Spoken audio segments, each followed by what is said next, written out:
$46, c'est le coût moyen d'une heure de travail humain aux États-Unis. Salaire, charges sociales, assurance santé, cotisation retraite, tout compris. $46 pour une heure, pour un seul être humain, sur un seul poste. Et ce chiffre, c'est celui qui détermine le prix de tout ce que vous achetez. Chaque objet dans un rayon de supermarché, chaque plat dans un restaurant, chaque voiture, chaque maison. Sauf que ce mois-ci, en mars 2026, plusieurs entreprises sont en train de faire tomber ce chiffre à moins de $2. C'est complètement fou. Nous ne parlons pas de 20, pas de 10, mais de $2. Personnellement, je ne pensais pas voir cela arriver si vite et cela va complètement chambouler toute l'économie moderne. Et la manière dont elle compte y arriver va redessiner des pans entiers de l'économie mondiale. Ce que vous allez découvrir dans les prochaines minutes, c'est le calcul précis derrière cette promesse. Pourquoi la démographie mondiale rend cette révolution non seulement possible, mais nécessaire. Et surtout, pourquoi un principe économique vieux de 160 ans suggère que les conséquences seront exactement l'inverse de ce que la plupart des gens imaginent. Alors bonjour à tous, avant d'en arriver là, il faut comprendre un problème que presque personne n'a vraiment l'air de prendre au sérieux, la baisse de la natalité mondiale. D'un point de vue économique, le monde manque d'humains.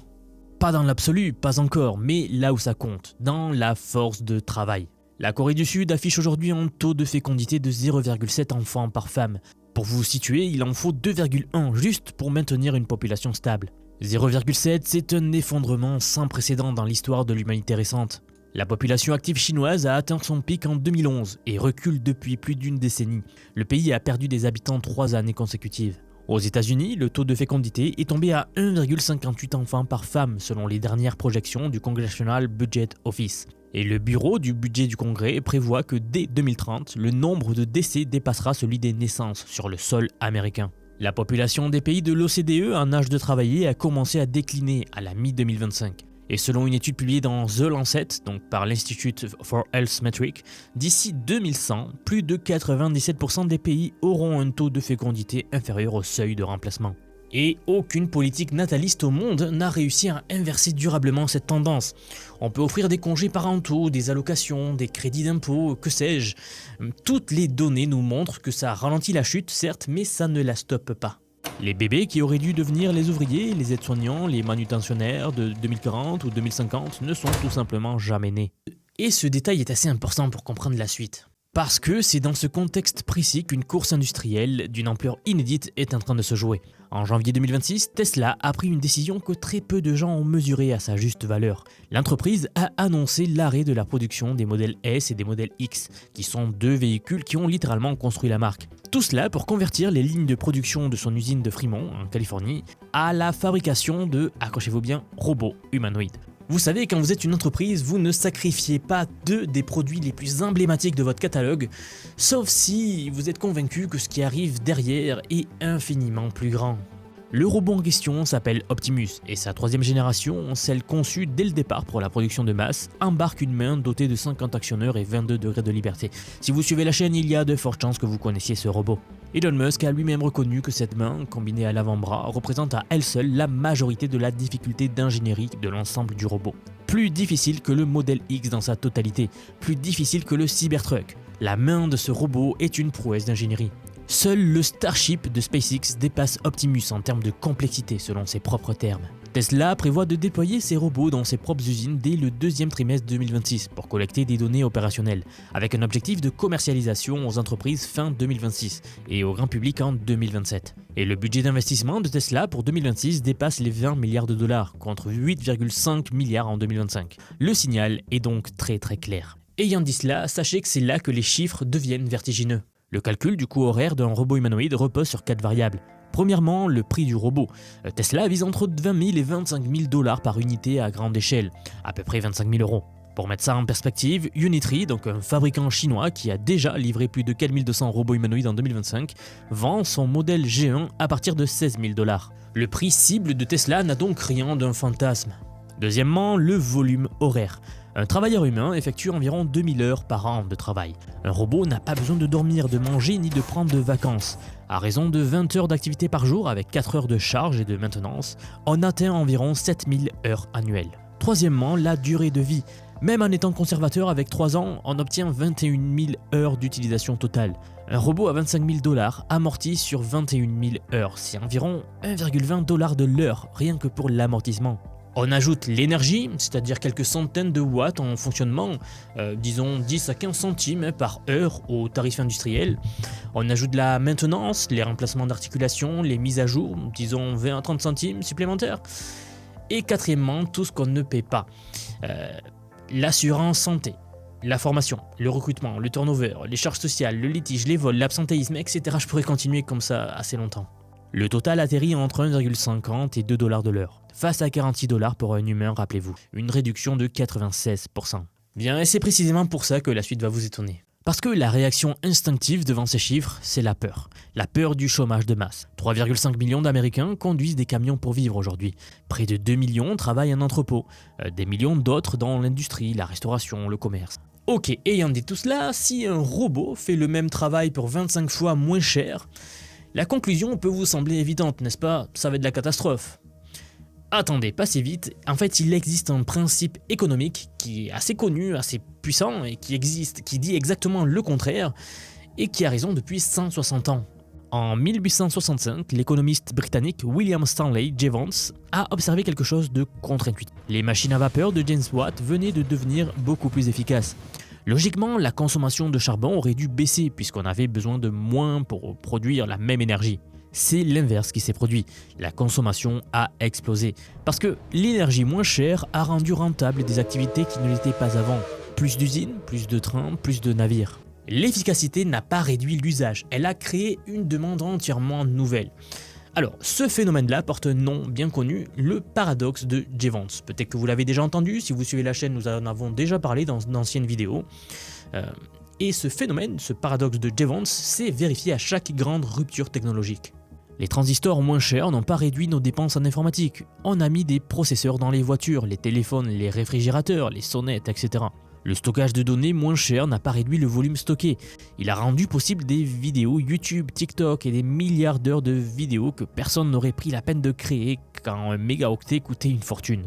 À chaque fois, une baisse massive des coûts n'a pas provoqué une baisse proportionnelle de l'usage. Elle a provoqué une explosion exponentielle. Transposez ce principe au travail physique. Si le coût d'une heure de labeur passe de 46 $ à 2 $, le paradoxe de Jevons prédit que le volume total de travail réalisé dans l'économie ne va pas diminuer. Il va exploser. Des services et des industries qui n'existaient pas parce qu'ils étaient économiquement absurdes à 46 $ de l'heure vont soudainement devenir viables. Des soins à domicile personnalisés 24 heures sur 24 pour chaque personne âgée qui en a besoin, par exemple. Là où aujourd'hui, des centaines de milliers de postes d'aide-soignants restent vacants faute de candidats. Des micro-usines locales qui fabriquent à la demande, des services de maintenance préventive sur chaque infrastructure vieillissante. Le parallèle avec les tisserands du 19e siècle est d'ailleurs frappant. Quand le métier à tisser mécanique est apparu dans les années 1810, un seul opérateur produisait autant de tissus que 10 artisans combinés. Les tisserands ont paniqué, ils ont détruit toutes les machines et ils étaient convaincus que c'était la fin. Une de mes phrases préférées. Le prix du tissu s'est donc effondré, la demande a explosé. Les gens qui possédaient 2 chemises ont pu s'en offrir 10. De nouvelles industries entières ont émergé autour du vêtement produit en série, de la mode, de l'exportation textile. En fait, en 50 ans, il y avait plus de personnes employées dans le textile qu'avant l'invention du métier mécanique. Parce que Tesla n'est pas seul dans cette course, et la concurrence accélère tout. Figure AI a déployé ses robots Figure 02 dans l'usine BMW de Spanborg, où ils ont contribué à la production de 30 000 véhicules pendant la phase pilote. Leur nouveau modèle, le Figure 03, fonctionne avec Helix, qui est un système d'intelligence vision, langage, action, dont on a dédié une vidéo déjà sur la chaîne, développé en interne qui permet au robot de comprendre des instructions en langage naturel. Vous lui dites « j'ai renversé mon café » et il comprend qu'il doit chercher un chiffon et aller nettoyer le sol par exemple. Agility Robotics vient de signer un accord commercial avec Toyota Canada pour déployer des robots Digit avec la production de RAV4. Unitree vise entre 10 000 et 20 000 unités de robots vendus en 2026 contre les 4 200 en 2025. Et la Chine domine déjà 85 à 90% du marché mondial en volume. Il y a une semaine à peine, Xiaomi testait ses propres robots humanoïdes sur des lignes d'assemblage de véhicules électriques. Ce n'est plus un prototype de laboratoire, c'est une industrie qui s'organise à l'échelle mondiale. Mais ce qui distingue Tesla, c'est l'intégration verticale. Tesla conçoit ses propres puces d'entraînement IA, il écrit son propre logiciel, il fabrique ses propres moteurs et actionneurs et possède les usines pour produire à très grande échelle. Chaque concurrent dépend d'un fournisseur extérieur quelque part dans la chaîne. Figure AI n'a pas ses propres puces, Unitree n'a pas sa propre infrastructure d'entraînement IA, Boston Dynamics ne fabrique pas à l'échelle automobile. Chaque maillon que vous contrôlez est un maillon où votre concurrent doit négocier, attendre et payer une marge à un intermédiaire. Elon Musk a reconnu lors de l'appel à investisseurs du 4e trimestre de Tesla qu'aucun robot Optimus n'effectue actuellement du travail productif dans les usines Tesla.